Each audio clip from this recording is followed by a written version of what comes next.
Hi friends, সবাই কেমন আছো? আশা করি সবাই ভালো আছো, আমিও ভালো আছি। আর এখন প্রচণ্ড শীত পড়ে গেছে, তাই বাড়িতে একটু পিঠে বানিয়ে নিলাম। এখানে রয়েছে মালপোয়া, এটা হলো রসের পুলি পিঠে। এখানে রয়েছে নারকেল, আর নারকেল দিয়ে আমি ক্ষীর বানিয়ে নেব, নারকেলের ক্ষীর।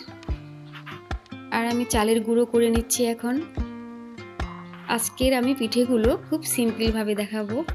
আরও একটা পিঠে বানাবো, ওটা হলো চিতই পিঠে। আর এখানে রয়েছে খেজুরের গুড়, আর এই খেজুরের গুড় দিয়ে জল দিয়ে আমি রস জাল করে নেব। বাড়িতে সবাই মিলে হাতে হাতে করে একটু পিঠে বানিয়ে নিলাম, কারণ শীত পড়লেই সবাই তো জানো পিঠে খেতে ইচ্ছে করে। এখানে আমার রসের পুলির জন্য পুলি বানানো হয়ে গেছে, আর এই পুলিগুলো আমি কলাইয়ের ডাল দিয়ে বানিয়েছি।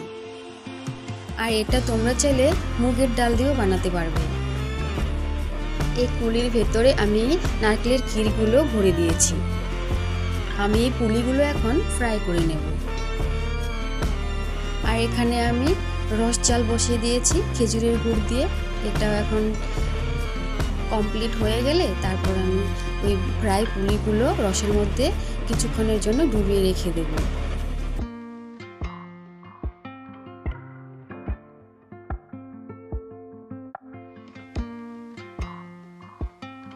আর এদিকে আমার মালপোয়া বানানোর জন্য ব্যাটার তৈরি হয়ে গেছে।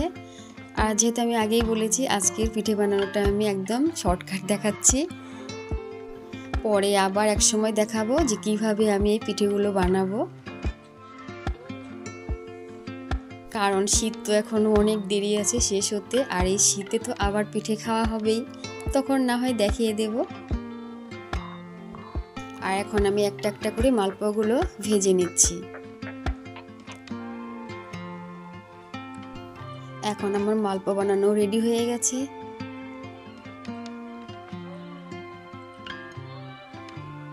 আর মালপোয়াগুলো কেমন হয়েছে কমেন্ট করে জানাবে কিন্তু সবাই। আর এদিকে দেখো আমার ফ্রাই পুলিগুলো আমি রসের মধ্যে কিছুক্ষণের জন্য ডুবে রেখেছিলাম, এগুলো খুব সুন্দর নরম হয়ে গেছে একদম। আর এগুলো খেতে কিন্তু দারুণ টেস্টি হয়।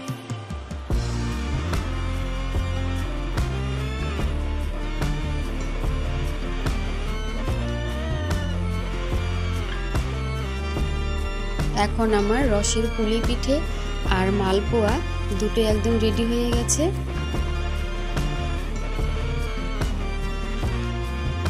আর এখন আমি বানাবো চিতই পিঠে। চিতই পিঠের জন্য সব গুছিয়ে নিচ্ছি। এখন এখানে আমি চিতই পিঠের জন্য চালের গুঁড়িগুলোকে জল দিয়ে ভালো করে মেখে নিচ্ছি।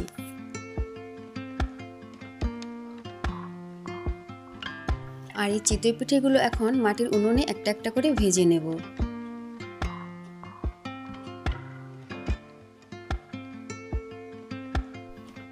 এখন এটাকে একটা ছোট্ট সরা দিয়ে ঢেকে এর চারপাশে একটু জল দিয়ে দেব, তাহলে একটু পরে পিঠেটা সুন্দর হয়ে যাবে।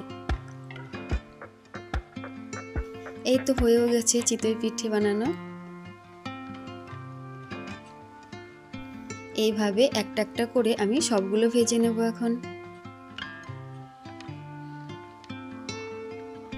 আর এখন আমার চিতই পিঠে সবগুলো বানানো হয়ে গেছে, একদম রেডি।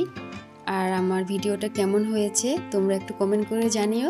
যদি ভালো লেগে থাকে তোমরা একটু বেশি বেশি করে লাইক, কমেন্ট আর শেয়ার করে দিও। সবাই ভালো থেকো, সুস্থ থেকো। দেখা হচ্ছে পরের ভিডিওতে আবার। Tata, bye bye.